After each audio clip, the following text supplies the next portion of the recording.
Чингэлтэй дүүрэг 19 хороотоогоос 13-нд гэр хороолол. Эдгээр хороонд дулаалгын аяныг энэ сарын 1-ээс эх оны 4-р сарын 1 хүртэл хэрэгжүүлэхээр болж иргэдэд сургалт мэдээлэл өгч эхэлжээ. Энэ нь агаар орчны бохирдлыг бууруулаад зогсохгүй тухайн өрхийн нүүрс түлээн зарцуулах мөнгийг бодиттой хэмнэх тооцоо гарчээ.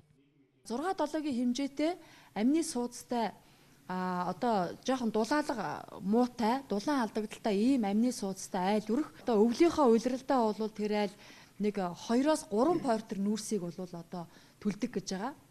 Амины суудсаа дулааснараа бол одоо 1.5 ингэж буурч орж ирж байгаа. Энэгээрээ бол тухайн айлдаа эдийн засгийн хувьд хэмнэлттэй.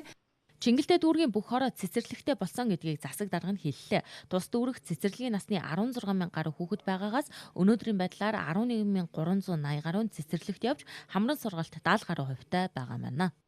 Өргөтгөл буюу одоо нэмэлт бүлгийн байр гэдэг бол дүүргийн засгийн хөрөнгийн хөрөнгөөр одоо 2 дугаар орооны нутаг 70 дугаар цэцэрлэг, за 14 дугаар орооны нутаг 126 дугаар цэцэрлэг дээр өргөтгөлүүд байсан байгаа. За 70 дугаар цэцэрлэг дээр бол 2 анги буюу одоо 50 хүүхдийн хүчин чадал, за бодит байдлаар нь бол 100 орчим хүүхд хамруулж байгаа. За 124 дугаар цэцэрлэг дээр бол 4 одоо бүлгийг одоо барьж байгуулсан байгаа.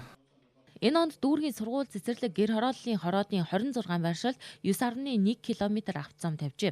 Үүнээс нийслэлийн хөрөнгөөр 3.7 км, дүүргийн хөрөнгөөр 5.4 км замын ажлыг хийж гүйцэтгэжээ. Цаашид гэр хорооллын орчин нөхцөлийг сайжруулах, дид бүтэц тавих, гэрэлтүүлэхийг сайжруулах чиглэлд иргэдийн оролцоотой хийх олон ажил хүлээгдэж байгаа маа.